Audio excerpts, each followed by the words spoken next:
Hello বন্ধুরা, কেমন আছেন সবাই? আশা করি অনেক ভালো আছেন।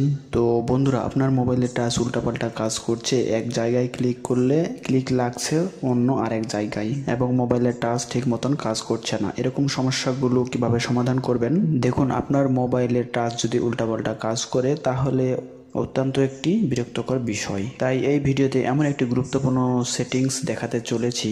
আর এই সেটিংস যদি আপনার মোবাইলে করে রাখেন তাহলে আপনার মোবাইল আর উল্টাপাল্টা কাজ করবে না। এমনকি আপনাদের মোবাইলের টাচের পারফরমেন্সও অনেক বেড়ে যাবে।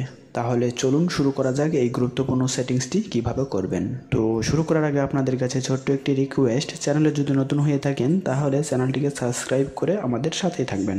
তো এই সেটিংসটি করার জন্য আপনি আপনার মোবাইল থেকে সেটিংসে চলে আসবেন। দেখুন, আমি আমার মোবাইলের সেটিংসে চলে আসলাম। সেটিংসে আসার পর স্ক্রল করে একটু নিচের দিকে আসবেন। নিচের দিকে আসলেই দেখতে পাবেন স্পেশাল ফাংশন নামে একটি অপশান রয়েছে, এখানে ক্লিক করবেন। ক্লিক করার পর নিচে দেখুন অ্যাক্সেসিবিলিটি নামে একটি অপশান রয়েছে, এখানে ক্লিক করে দেবেন। ক্লিক করার পর আপনাদের মাঝে এরকম একটি ইন্টারফেস শো করবে। এখন আপনি একটু স্ক্রল করে নিচের দিকে আসবেন, তাহলেই এখানে অটো ক্লিক নামে একটি অপশান পাবেন, এখানে ক্লিক করবেন। ক্লিক করার পর এখানে কিন্তু অনেক কয়েকটি অপশান দেখতে পাবেন। তো আপনি যেটি করবেন, আপনি এখান থেকে অটো ক্লিক অপশানটি অফ করে দিবেন। তারপর এখান থেকে ব্যাকে চলে আসবেন। ব্যাকে আসার পর নিচে দেখুন টাচ অ্যান্ড হোল্ড ডিলে নামে একটি অপশান দেখতে পাবেন, এখানে ক্লিক করবেন। তারপর এখান থেকে শর্ট এ সিলেক্ট করে দিবেন।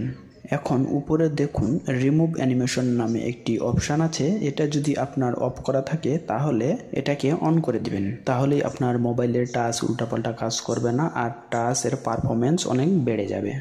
আর আপনার মোবাইলে টাচের যে সমস্যা ছিল সেটি সমাধান হয়ে যাবে।